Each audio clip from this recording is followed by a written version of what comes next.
It's the pressure. Because what's happening is the pressure's increasing faster than the temperature at this point. And if you can think of the pressure is trying to push the atoms apart and expand the material, whereas pressure is trying to push the atoms together and compress the material, they're fighting each other, aren't they? Even though they're both increasing. And at this point, temperature wins out over pressure, but at this point, pressure wins out over temperature. And even though we've got an overall higher temperature, the pressure is so much higher that we end up with a solid inner core. The fact that the iron nickel melting temperature is a little high, that's important also, but even then the temperatures that we see would be hot enough to melt that if it weren't for the higher pressures to counteract it. You can kind of see here, here's our melting curve, and notice the melting curve is much higher here than the pressure curve back here in the outer mantle. Here in the outer core, you'll notice that the melting curve, for iron alloy is here, and we start to see melting, and then on the inner core, temperature is low, pressure is high, just the reverse. So to sum up what we see in Earth, by looking at the P wave shadow zone and the S wave shadow zone, we know we have a liquid outer core, we've got to have a solid iron nickel inner core, and we can tell all of that by looking at the energy waves from earthquakes and from our ideas of what the melting curve to the rock would be as we go in. True or false? Okay. We know the outer core must be liquid because of the S wave shadow zone. 20 seconds.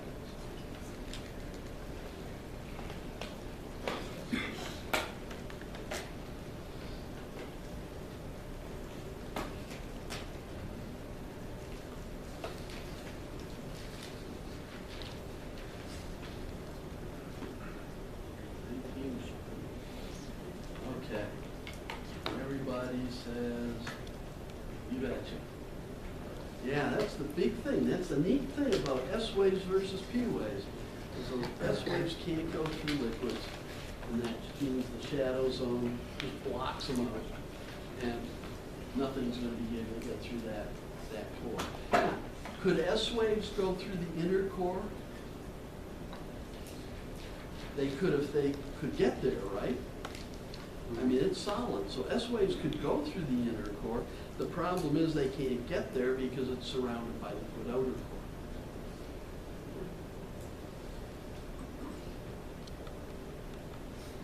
Now, this liquid outer core does another thing for us. And it's kind of another piece of evidence that we know that it exists. And that is that it allows the iron nickel inner core to rotate about the axis at a slightly different speed than the outer mantle and crust of Earth. So it's like fluid in an automatic transmission or an automatic clutch, where it's kind of the disconnect.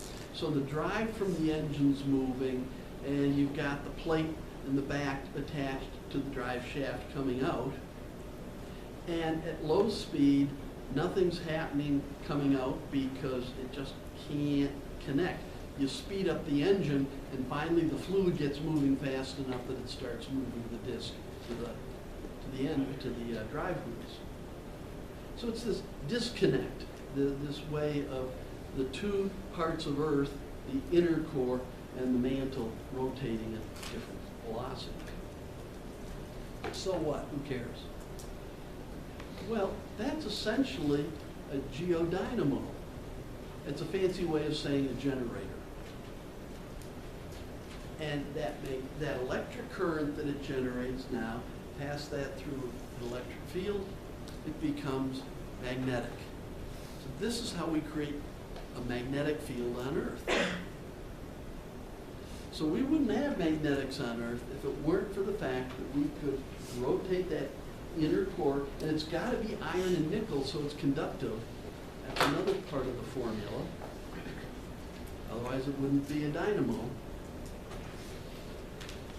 And because of that, we have magnetics on Earth.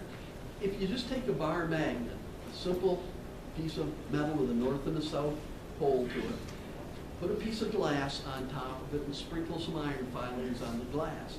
And this is the way the iron filings arrange themselves. They're just lining up with what we call the magnetic lines of flux.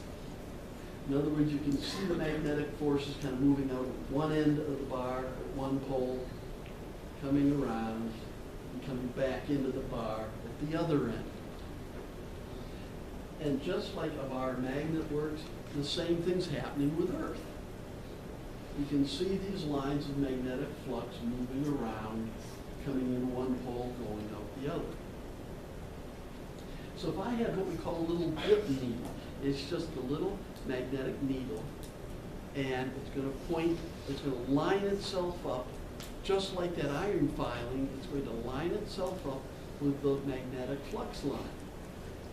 So if I put it at the equator, it's going to point, it's going to just be flat. It's going to point both north and south. If I put it at the North Pole, it's going to point straight down into the Earth at the north. At the south end, it's going to be straight up and down. Anything in between, it's going to be following the magnetic flux line. So this dip needle is going to go from being flat at the equator to being straight up and down at the pole. Everything in between. What I've just got is a way of telling me what latitude, how far north and south I am, by knowing the dip of that dip needle. Okay? Now, this is cool because I can put a piece of metal in a rock, little magnetic, susceptibly magnetic particle in the melt, and as the rock cools, it's going to eventually cool to the point where that little magnetic piece of material is going to get frozen in place. But when it gets frozen in place, it's going to be aligned to the magnetic field at that time and at that latitude on Earth. So this is a neat little magnetic recorder for time and latitude. Now, the other thing we know is that the magnetic field of Earth keeps changing. Sometimes the North Pole is the North Pole, other times it's the South Pole. And we're not quite sure why, we're not quite sure how. We're kind of starting to think it's all part of chaos theory, which is kind of cool stuff. But we start with our magnetic fields of flux. They start to weaken, and magnets aren't as strong, and we start to see the fields kind of get a little jumbled here and there. They get all twisted and crazy. They reverse to where the polarity is just the opposite. North becomes south, south becomes north, and then the magnetic intensity, the strength starts to build back up again. So we see this magnetic flux going on, polarity flipping going on. And it's happened numerous times in Earth's history. Will the compass point in a different direction at that point? Wherever North Pole is, even though it might be, that's cool. Electric gremlins are at it again.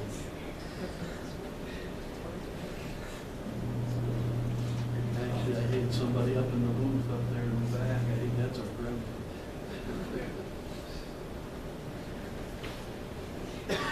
Wherever north is, for instance, if this is our North Pole, that's essentially where your compass needle is going to point. If things are starting to get crazy and our North Pole is kind of over here now, that's where your compass is going to point. Okay, so it's going to change as the flux changes, and eventually, if your North Pole becomes, the South Pole becomes the North Pole, that's where your compass is going to point. It's going to change.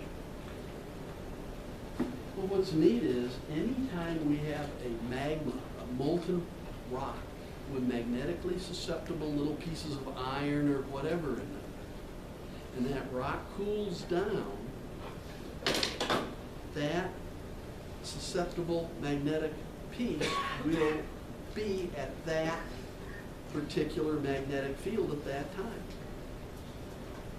So what we do is we collect rocks from different times, and then notice they have to be igneous rocks, rocks that were melted, and they're freezing these little magnetic compass needles in a way as they cool. And we take them and we look at them geologically and take out any structural changes that have happened to them, like mountain building, crumbling them up and twisting them. Eliminate that, get that out of the system. When we take the samples, we drill them so that they are all oriented, so we know exactly how they fit back into the surface of Earth. Put them in our instruments, spin them around, measure the magnetic fields, figure out what the magnetic field is for that rock at the time it froze into a rock from a melt. And we have been able to develop a curve that shows through time how the magnetic field is flipped back and forth and changed. And that gives us a very unique curve. It doesn't happen on a regular basis. It happens on very different times. So we can just look at a short segment of that curve and we know just where we are because it's that unique. So the magnetic stratigraphy of the rock is important. So we know that we've got this Earth now of a very basic structure with an iron nickel core in the center. It's about 1,200 kilometers in diameter. We've then got an outer core that's liquid, and it's still pretty much iron nickel. And that gets us out to about 2,270 kilometers. It's that thick. Then we have a mantle of about 2,240 kilometers, that thickness. Then the outer part of the mantle is a little cooler, and that's what we call the asthenosphere.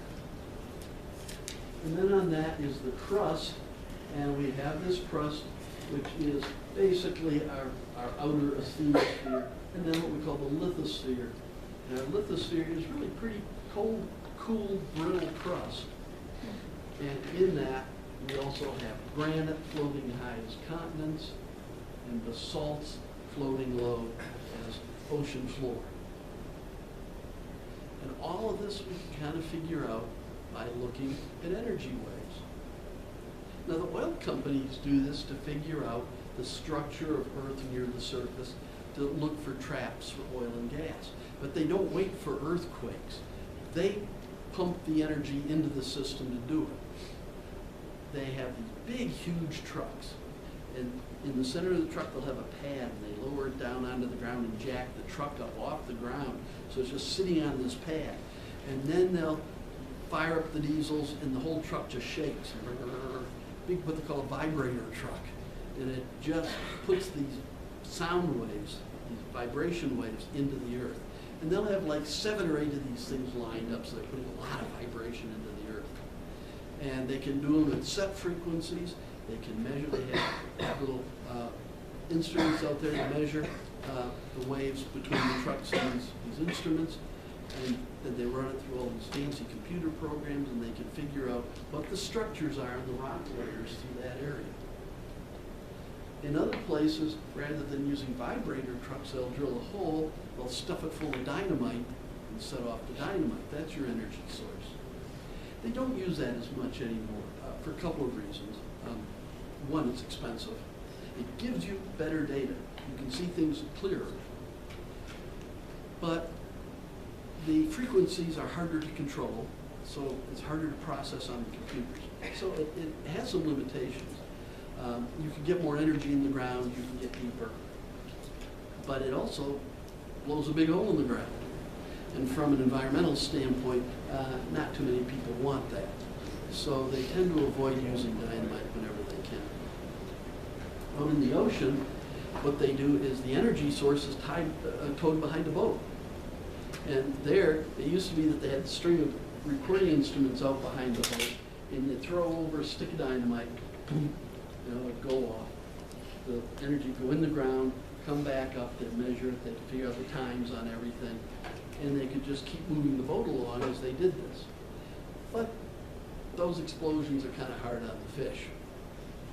So now what they do is they have a source that they tow along, and rather than using dynamite, it's what they call the imploding air bubble.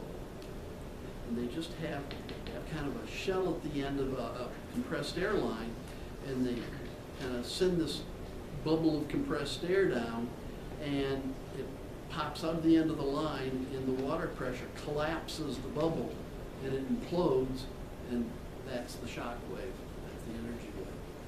And that leaves no environmental damage of any sort. So that's kind of the way they do it now. It's a learning process. They're actually getting pretty good at catching this information and being able to figure out the surface structure of the Earth without doing damage like it used to be in the old days. They're better all the time. So that's how we figure out Earth. Pretty cool. Kind of fits with what we thought about how the solar system formed too, didn't it? All those ideas of the dense stuff going toward the center, the lighter stuff out toward the edges. So it's got to make a sensible picture from all standpoints. Okay. How many here have heard of plate tectonics? Pretty much everybody. 10 years ago, I'd ask that question and I'd get 3 or 4 hands. But now it's a pretty popular theory, and everybody's heard of it from the Science Channel and all that kind of stuff. They have plate tectonic stuff all over the place up there on TV. And that's cool. It is a little annoying when they lie about some of it, but for the most part, they do. Plate tectonics was just being invented when I was sitting in the audience like you are today. When I was an undergrad back in the 60s, I won't be too good, but back then, plate tectonics was just starting to kind of come together. And it was really exciting, because every couple of months there'd be a new paper out, you'd read it and you'd go, holy cow, yeah, that's starting to make sense. And then there'd be another paper, and that would spawn a couple more. And it was just a time when all this stuff that we just didn't quite get was finally making sense. All these observations that we couldn't put together, couldn't connect the dots, all of a sudden it was there. It was a neat time to be doing stuff in geology. It's a little scary to think that I'm older than plate tectonics. But you know, it's only been here about 60 years. And it's just the way science works. It's really a new theory. And this so revolutionized the way we think about geology in the Earth. Completely changed a lot of things. So it's pretty cool. We just kind of got done figuring out what the structure of the Earth was. And we had a pretty good idea of that from looking at earthquake waves and stuff. So that was some of the information we kind of started. We knew that. So let me ask you this question. Knowing that, the crust of the Earth is solid and rigid and stays in place. Is that true or false?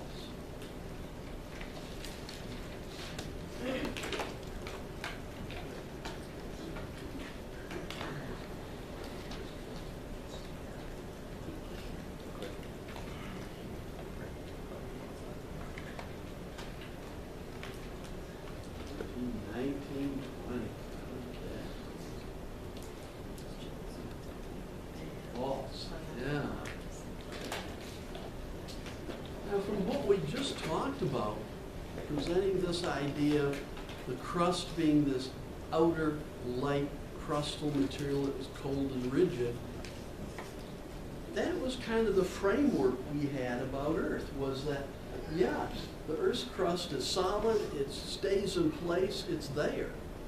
It might wrinkle up a little bit here and there, but for the most part, it wasn't floating all over the surface. So our previous construct of the Earth was that this would have been a true answer. But we know that it's not true. So there had to be some real changing of the hypothesis and changing of scientific thinking for us